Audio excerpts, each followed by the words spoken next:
Bismillahirrahmanirrahim. Assalamualaikum warahmatullahi wabarakatuh.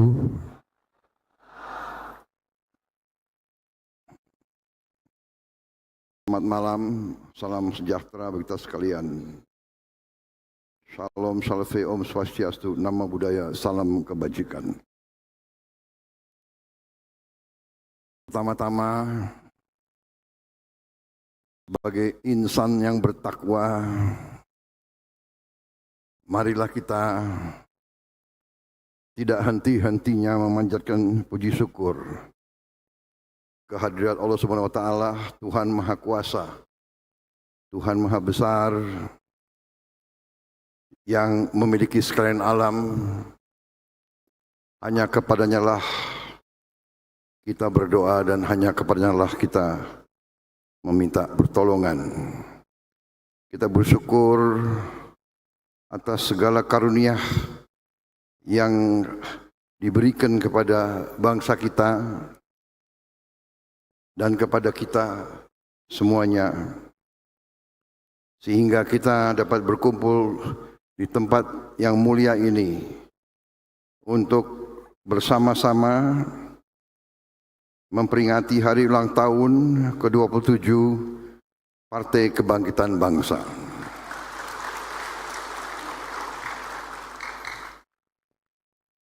Yang saya hormati Wakil Presiden Republik Indonesia Saudara Gibran Rakabuming Raka,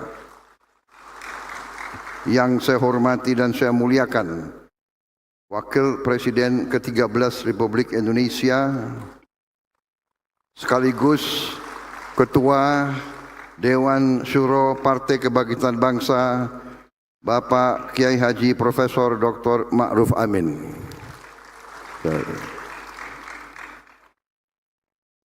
Ketua Umum Partai Kebangkitan Bangsa sekaligus Menteri Koordinator Pemberdayaan Masyarakat Kabinet Merah Putih Saudara Dr. Abdul Muhaimin Iskandar.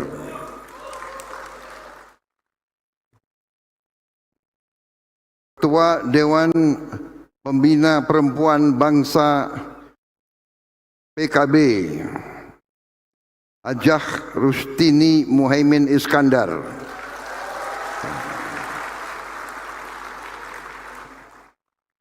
Para pimpinan lembaga negara yang hadir, Ketua Majelis Permusyawaratan Rakyat Republik Indonesia Saudara Ahmad Muzani beserta para Wakil Ketua MPR RI yang hadir, Ketua Dewan Perwakilan Rakyat Republik Indonesia Saudari Puan Maharani beserta para Wakil Ketua DPR RI, Ketua Dewan Perwakilan Daerah Republik Indonesia Saudara Sultan Najamuddin beserta para Wakil Ketua DPD RI, para pimpinan partai politik yang hadir, Ketua Umum Partai Golongan Karya Saudara Bahlil Lahadalia,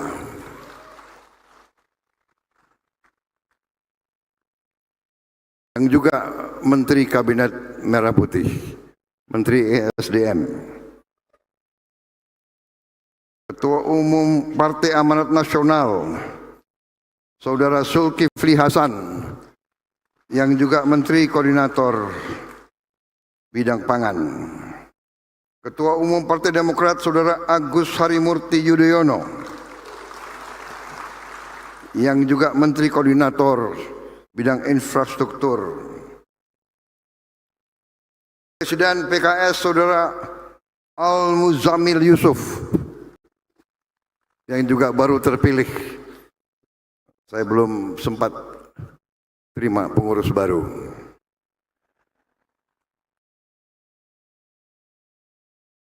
PLT Ketua Umum PPP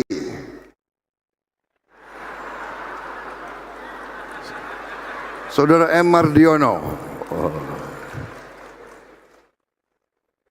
Ketua Umum Partai Gelora Saudara Muhammad Anies Mata,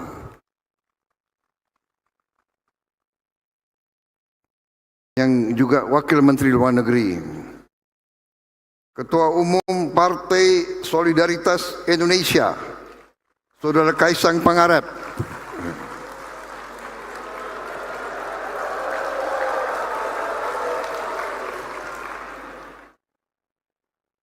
Yang mewakili Ketua Umum Partai Nasional Demokrat Nasdem, Saudara Hermawi Taslim, Sekretaris Jenderal. Partai Garuda, Partai Bulan Bintang, Partai Rakyat Adil Makmur, Partai Buruh, Partai Hanura, Partai Umat, Partai Kebangkitan Nusantara yang saya hormati. Para Menko, para Wakil Menko, para Menteri dan seluruh anggota Kabinet Merah Putih yang hadir. Sekali lagi yang saya muliakan seluruh Dewan Suro, DPP PKB, serta para kiai sepuh, para ulama, para ibu-ibu nyai Partai Kebangkitan Bangsa, juga Kiai Haji Said Agil Siroj, dan tokoh-tokoh PKB lainnya yang tidak dapat saya sebutkan satu persatu tanpa mengurangi rasa hormat. Yang saya banggakan seluruh pengurus DPW, pengurus DPC, seluruh kader Partai Kebangkitan Bangsa dimanapun saudara berada.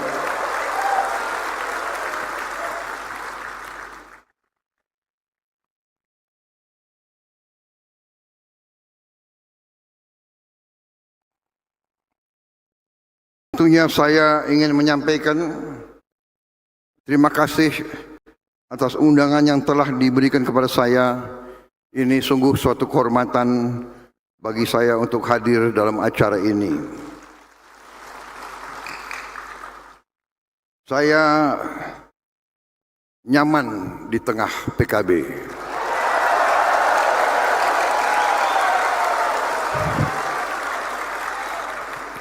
Saya nyaman di tengah Nahdlatul Ulama.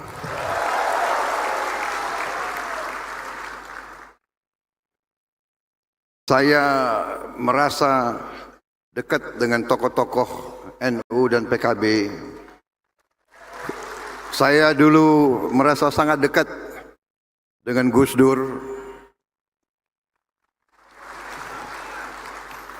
Di saat-saat genting, saat-saat krisis besar bangsa Indonesia, NU selalu tampil sebagai penyelamat dan sebagai stabilisator.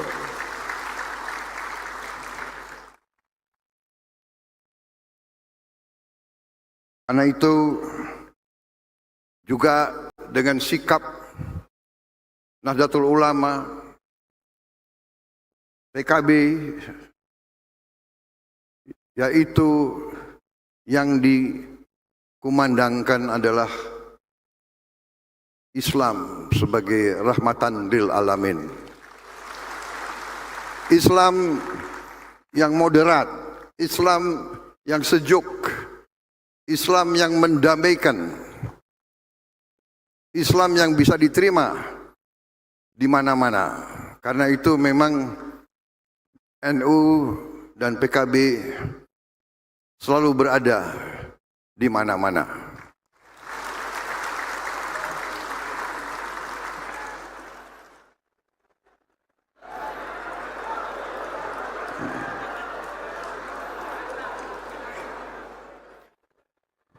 Saudara-saudara sekalian, terima kasih.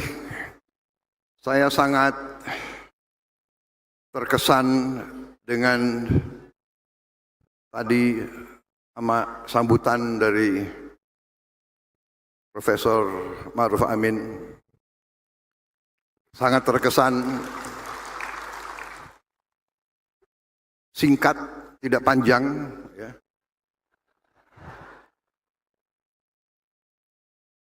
Tapi sangat esensial, sangat substansial, sangat kena kepada inti masalah.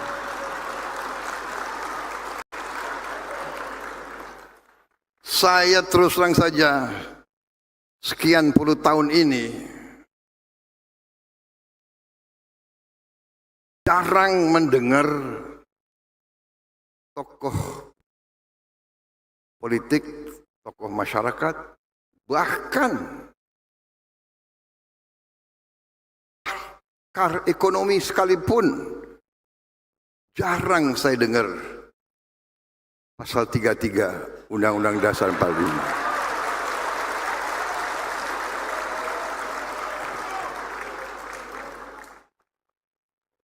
Seolah-olah pasal 33 itu tidak pernah ada dalam Undang-Undang Dasar 45.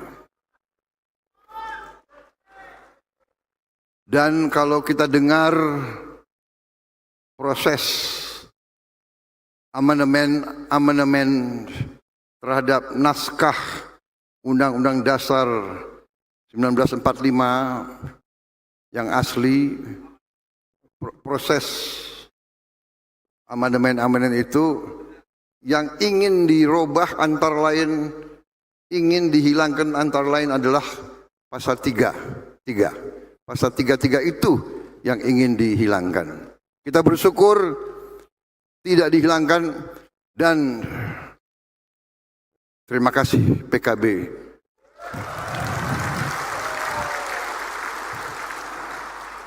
Ini masalah yang mendasar. Ini masalah yang mendasar. Pasal 33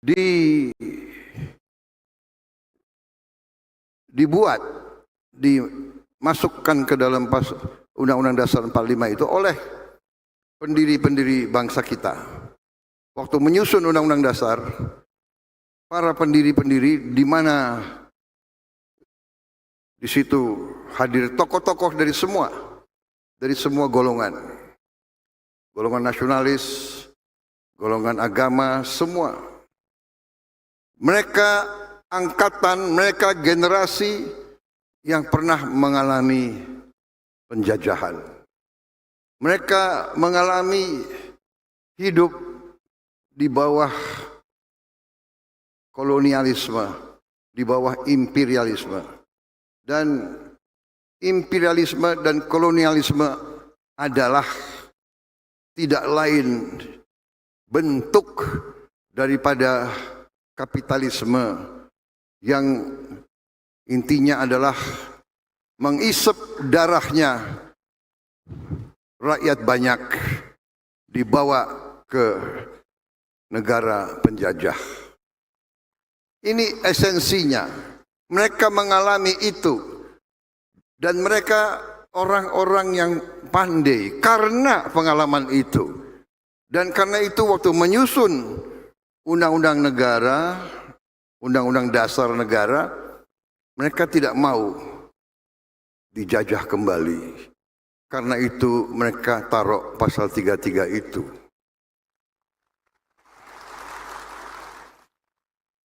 Pasal 33 kalau kita simak, ya, sebetulnya sederhana, tapi menggariskan apa yang akan mengamankan dan menyelamatkan negara. Pertama, karena begini, saudara-saudara, kalau kita bicara negara, kalau kita bicara tujuan negara, ya tujuan negara adalah rakyat yang merasa aman, rakyat yang sejahtera, rakyat yang tidak ada kemiskinan, rakyat yang tidak lapar. Itu tujuan negara.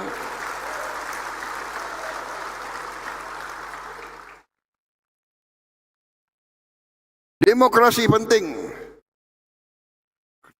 Demokrasi yang formal, demokrasi yang normatif, tapi rakyat tidak punya rumah yang baik, rakyat yang lapar, anak-anak yang stunting, mereka yang tidak bisa cari pekerjaan, ini bukan tujuan bernegara bagi saya dan bagi semua orang yang waras.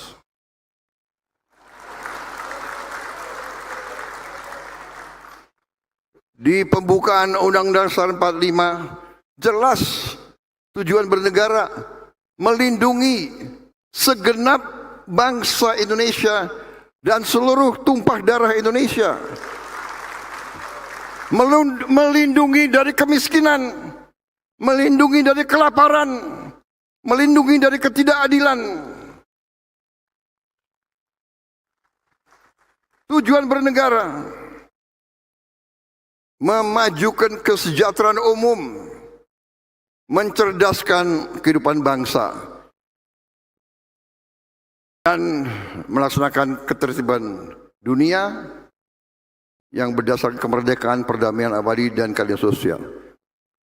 Pelaksananya di pasal 33. Ini tujuan nasional, ini pasal 33. 1.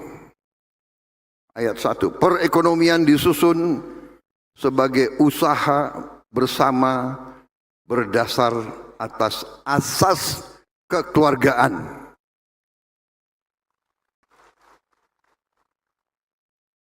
Kekeluargaan,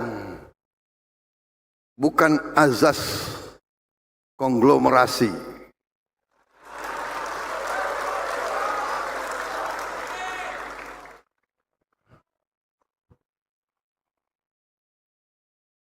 Asas keluarga, asas kekeluargaan.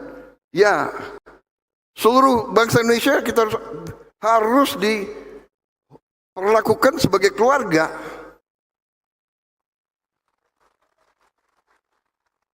Ini bertentangan dengan beberapa mazhab ekonomi, terutama mazhab ekonomi neoliberal.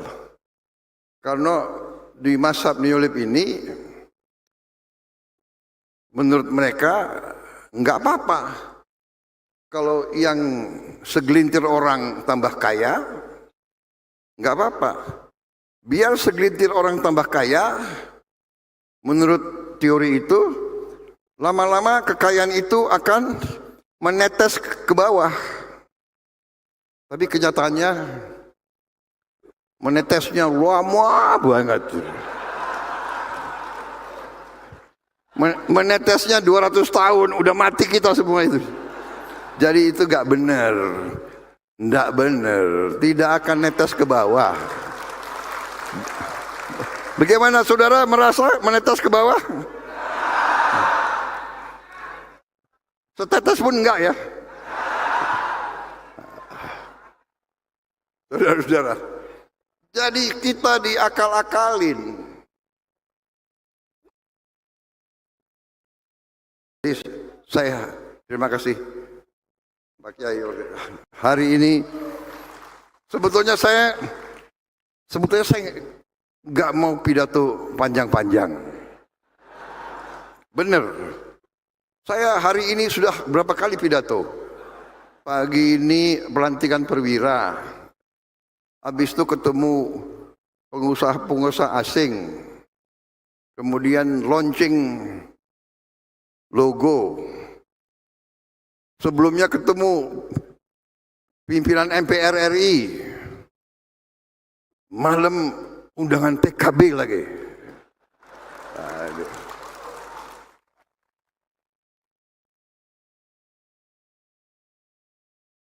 Sebelum kesini saya minum kopi dulu biar semangat.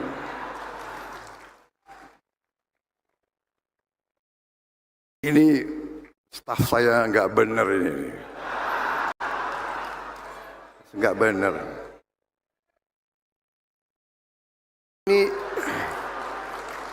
Ini cangkir isinya teh, bukan kopi.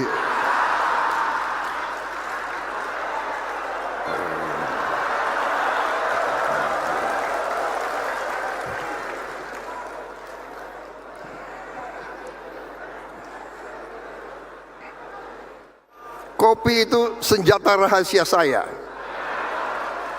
Kalau saya minum kopi, saya jadi pinter. Brengsek.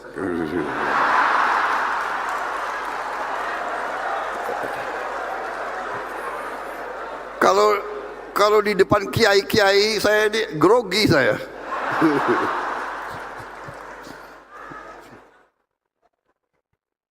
Saudara-saudara, pasal 33 ini senjata pamungkas. Ayat 2, cabang-cabang produksi yang penting bagi negara dan yang menguasai hajat hidup orang banyak dikuasai oleh negara.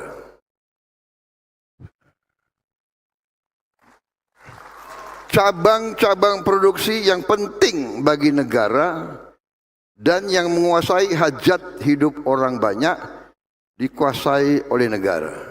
Sekarang saya tanya, kalau produksi beras ini hajat hidup orang banyak atau tidak? Kalau produksi jagung hajat hidup orang banyak atau tidak? Kalau produksi minyak goreng hajat hidup orang banyak enggak? Bagaimana Indonesia produsen minyak goreng, produsen kelapa sawit terbesar di dunia? Terbesar di dunia, kok bisa minyak goreng hilang, langka?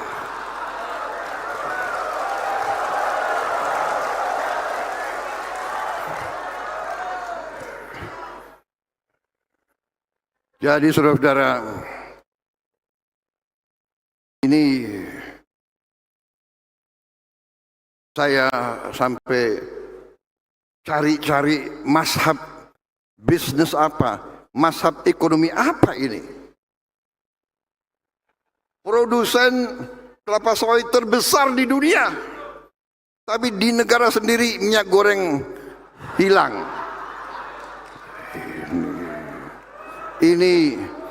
Ini adalah menurut saya kurang ajar.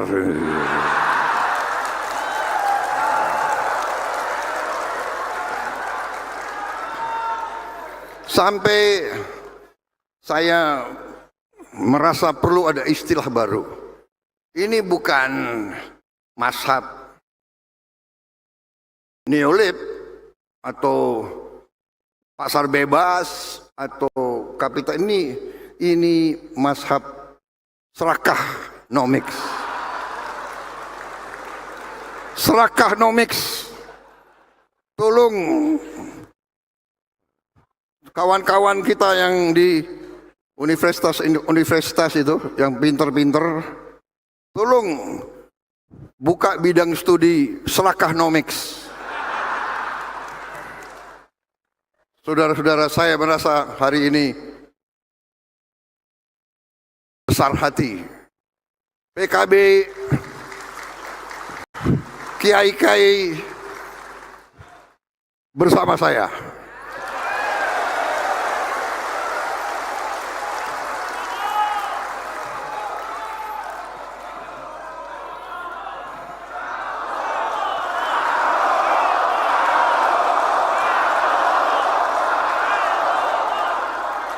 Karena mereka penghanut mazhab serakanomics ini bandel-bandel. Tidak ada wartawan nggak boleh ngomong. Presiden harus bicara sopan-sopan. Tapi karena PKB dan NU ya harus bawah, ya kan? Benar nggak?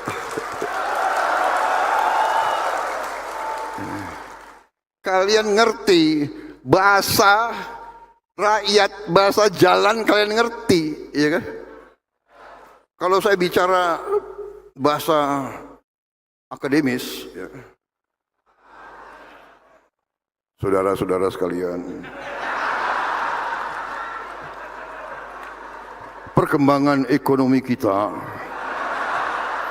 penuh dengan anomali-anomali.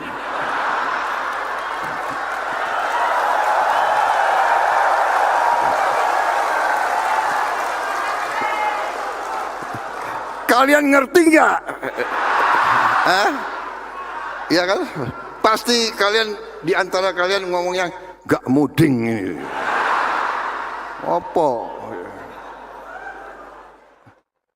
Anomali, anomali.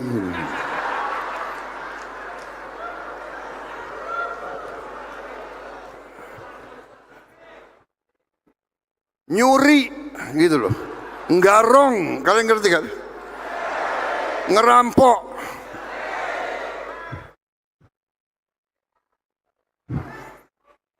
Sorry ya.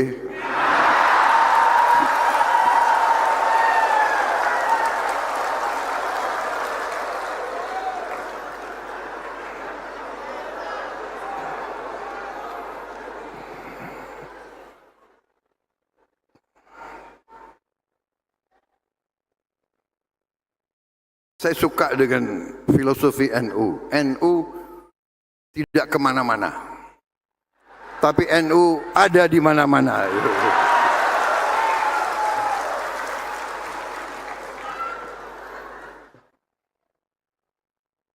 Jadi saudara-saudara,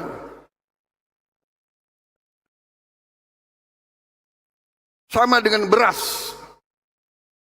Bayangkan ya, beras kita subsidi benih, kita subsidi pupuk.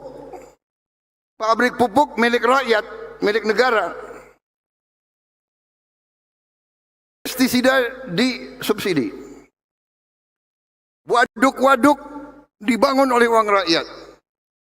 Ya, irigasi-irigasi dibangun oleh uang rakyat. Beras, alat-alatnya pakai bahan bakar disubsidi oleh rakyat. Begitu sudah digiling jadi beras, ya, itu paket diganti. Beras yang disubsidi ini yang ditempel katanya beras premium, harganya tambah 5.000, 6.000. Ini menurut saudara benar atau tidak?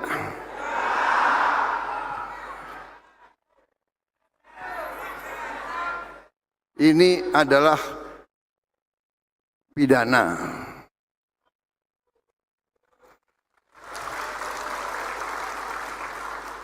Ini nggak benar, ini pidana. Yang saya katakan kurang ajar itu. Serakah. Nggak ada. Dorongannya adalah saya dapat laporan 1 tahun dengan permainan ini, ya. Beras biasa diganti bungkusnya dibilang beras premium dijual. Ini hilang kekayaan kita, hilang 100 triliun tiap tahun. 100 triliun. Gimana enggak mendidih kita dengar itu? Saudara-saudara, 100 triliun. Berarti kalau saya biarkan ini terus, dalam 5 tahun kita akan hilang 1.000 triliun. Dengan 1.000 triliun kita bisa perbaiki semua sekolah di seluruh Indonesia. Kita bisa bantu semua rumah sakit, semua pesantren di seluruh Indonesia. 1.000 triliun. Jadi saya tidak bisa membiarkan hal ini. Saya sudah beri tugas kepada Kapolri dan Jaksa Agung. Usut, tindak.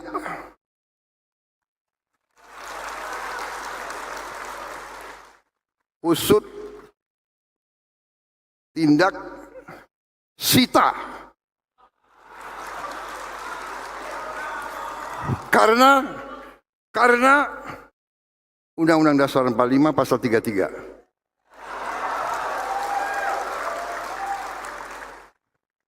Cabang-cabang produksi yang penting bagi negara. Beras penting atau tidak untuk negara? Jagung penting atau tidak? Minyak goreng penting atau tidak? Dan ya, yang menguasai hajat hidup orang banyak. Dikuasai negara. Sorry ya. Ini bukan pikiran Prabowo, ini bukan maunya Prabowo, ini perintah Undang-Undang Dasar 45.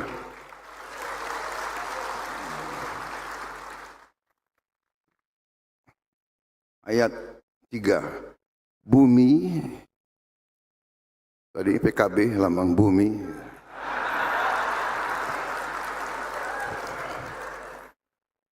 Dan air dan kekayaan alam yang terkandung di dalamnya dikuasai oleh negara dan dipergunakan untuk sebesar-besar kemakmuran rakyat.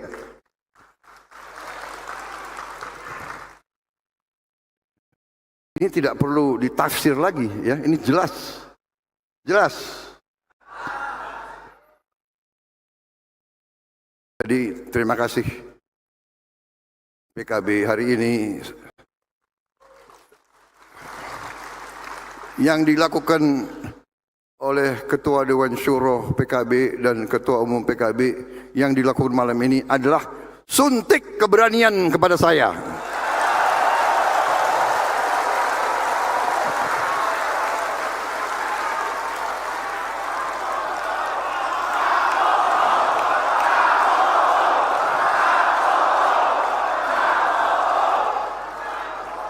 Yang tadinya saya sebetulnya udah capek, Gus.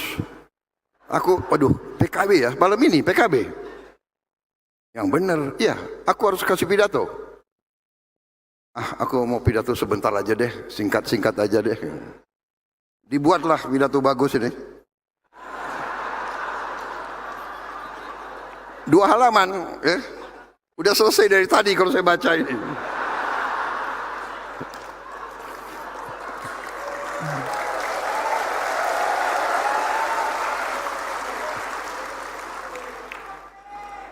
Tapi karena melihat kalian-kalian ini ya terpaksalah saya.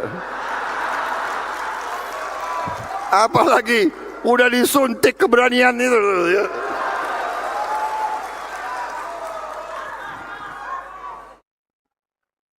PKB, Nahdlatul Ulama di belakang saya, petani di sebelah sini, buruh di situ. Kok gentar kita? Kok gentar gitu? Saya sebetulnya mau baik-baik aja. Udahlah. Saya sudah kasih warning berkali-kali saudara-saudara, bersihkan diri, atur yang baik, ya kan? Kalau mau bisnis yang benar aja lah. Bayar pajak, ya kan? Bayar pajak. Cari untung yang benar. Jangan palsu-palsu. Botol minyak goreng dikurangi 20%. Itu namanya nyuri dari rakyat itu. Yang tadi itu 100 triliun tiap tahun. Jadi ya mereka paksakan kita. Sudah 212 perusahaan penggiling padi yang kita buktikan melanggar.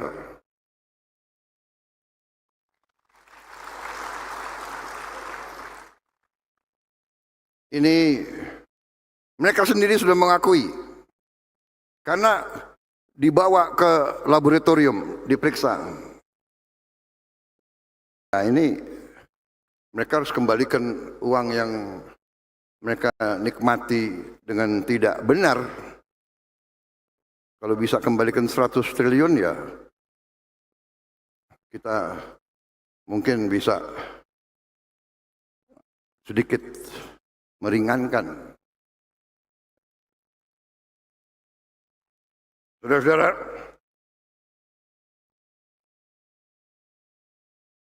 jadi saudara-saudara, ini hanya 2-3 contoh saya berikan, tapi nafasnya adalah bahwa semua kekayaan bangsa ini sangat besar,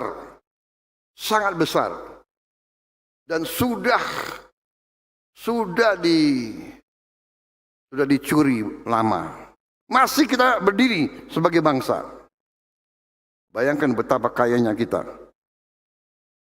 Dan sekarang tugas kita bersama adalah mengamankan, mengembalikan, mengelola kekayaan alam itu, kekayaan nasional itu untuk sebesar-besarnya kemakmuran rakyat. Supaya tidak tunggu 200 tahun menetes ke bawah. Supaya kita bisa atasi masalah-masalah secepat mungkin, saudara-saudara sekalian.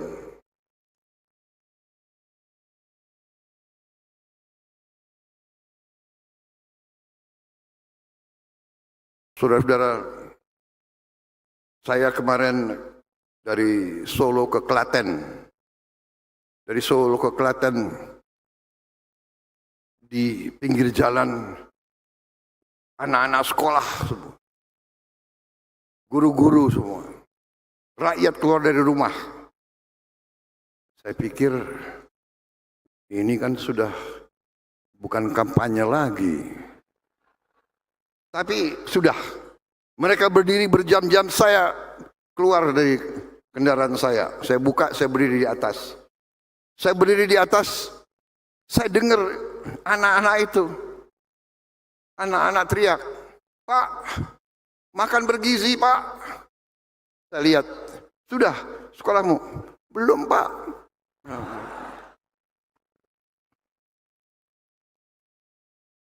Tersentak hati saya. Tersentak hati saya. Kemarin saya dapat laporan baru, 6,7 juta penerima manfaat. 6,7. Kan bergizi. Saya bilang, "Sabar." Saya teriak kembali, "Sabar, sabar." Telepon staf saya, bagaimana bisa dipercepat?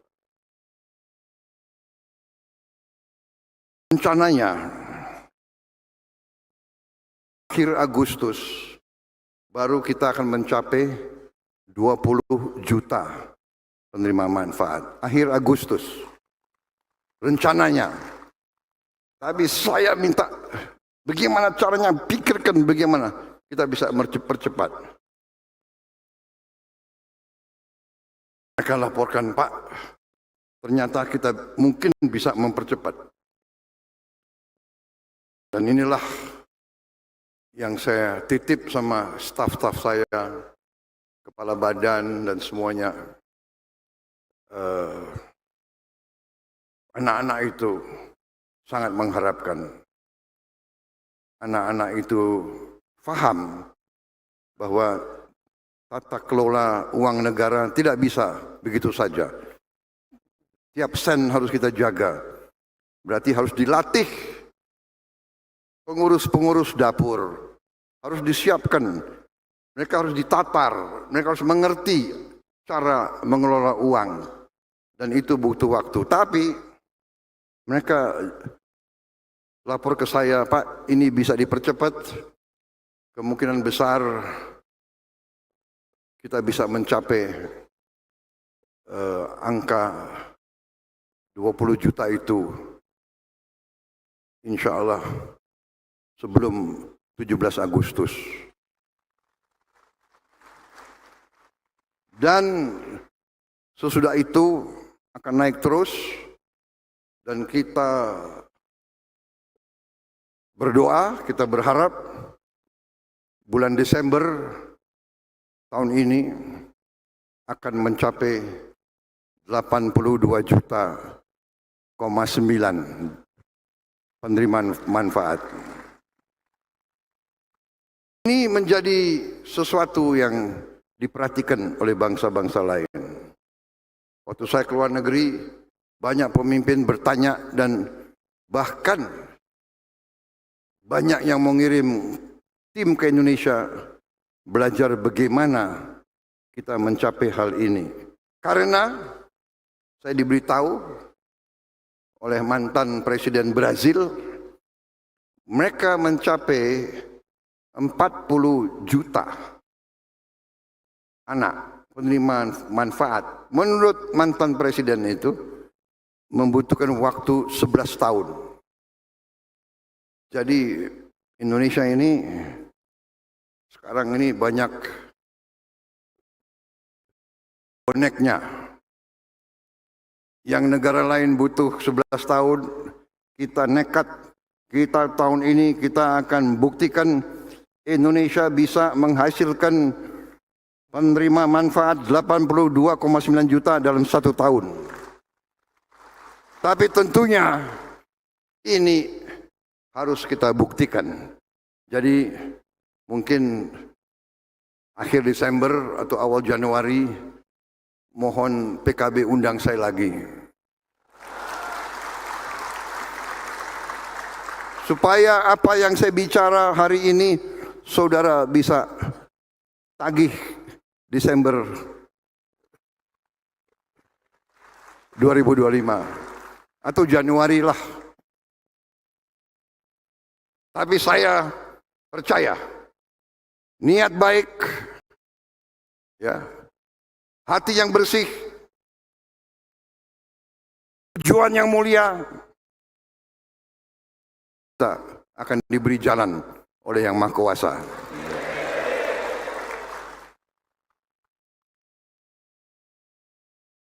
Dan upaya-upaya lain. Intinya saudara-saudara,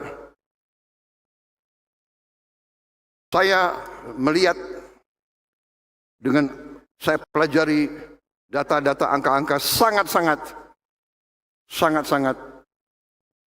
memberi harapan. Jadi Ketua Dewan Syuro, Ketua Umum PKB, terima kasih. Saya di sini benar-benar yakin bahwa masa depan Indonesia cerah, baik. Tapi memang tadi disinggung, kuncinya adalah kita harus rukun. Kita harus kerjasama. Kita harus menegakkan dan menjalankan apa yang menjadi jiwa dan nafas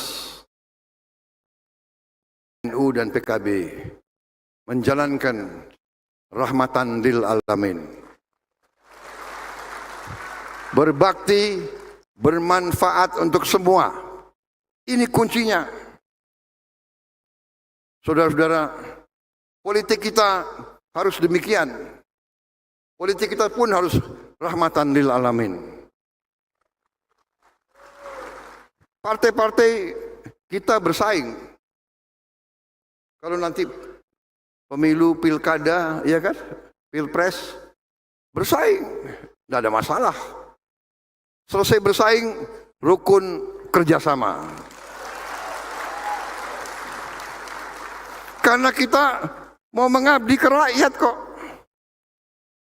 Nggak ada masalah. Dalam koalisi, di luar koalisi, kita butuh pengawas, kita butuh koreksi.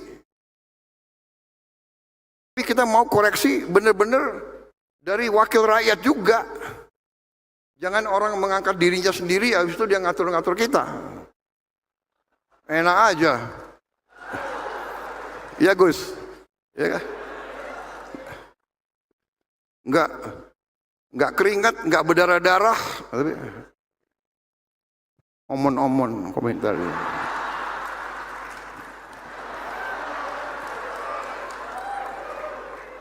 Tapi sudah jangan banyak wartawan. Cukup ya? Hah? Cukup. Oh, honornya kurang banyak tadi.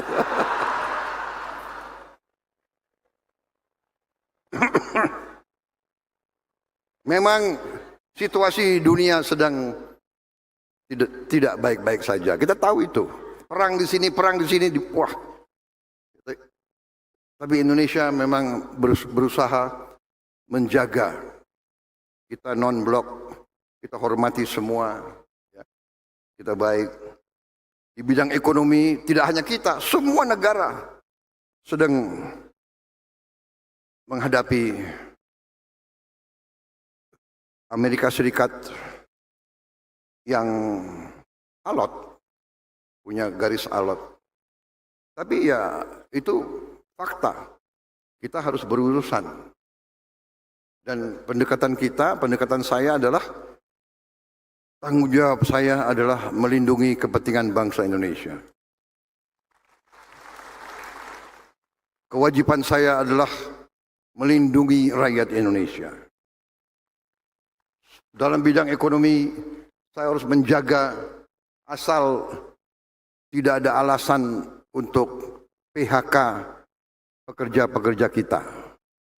Karena itu, ya, saya bermusyawarah, saya negosiasi.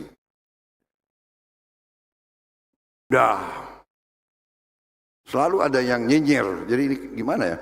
Kita perlu kritik, kita perlu pengawasan. Tapi kalau nyinyir agak lain ya. Nyinyir itu, nyinyir.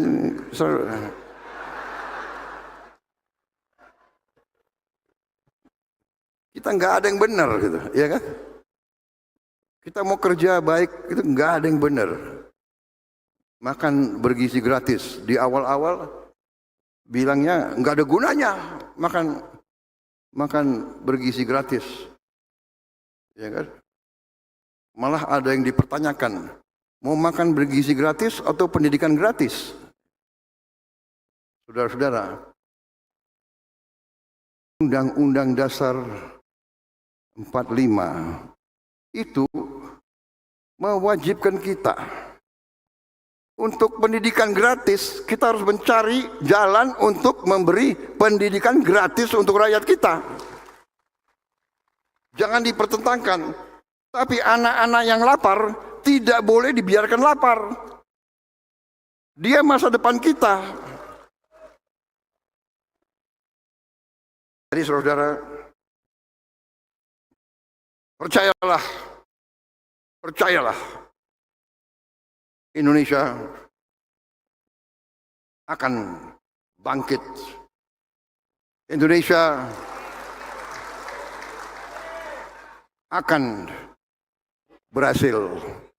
Percayalah, presidenmu yang telah kau pilih akan bekerja sekeras-kerasnya untuk kepentingan seluruh rakyat Indonesia, bukan kepentingan segelintir orang. Untuk kepentingan seluruh rakyat Indonesia. Dan benar, saya telah bersumpah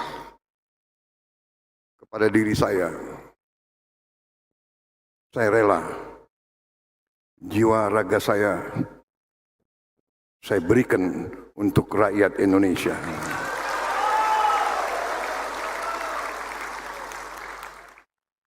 Saudara-saudara sekalian, terima kasih. Pernyataan sikap dari PKB. PKB jelas warnanya sekarang.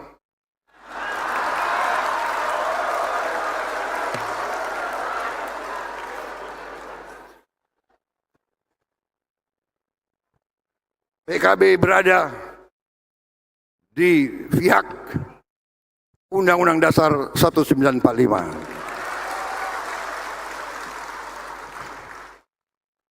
Saya yakin semua ketua umum partai di sini, saya yakin tergerak oleh fatwanya Ketua Dewan Syuro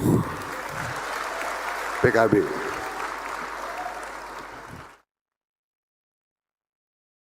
Dan saya percaya rakyat Indonesia tidak bisa dibohongi lagi. Rakyat Indonesia tidak boleh dianggap bodoh. Rakyat Indonesia merasakan yang benar itu benar dan yang salah itu salah. Rakyat Indonesia tahu. Rakyat Indonesia tahu siapa yang berada di jalan yang benar, siapa yang berada di jalan keadilan, kebenaran, kejujuran. Wassalamualaikum warahmatullahi wabarakatuh.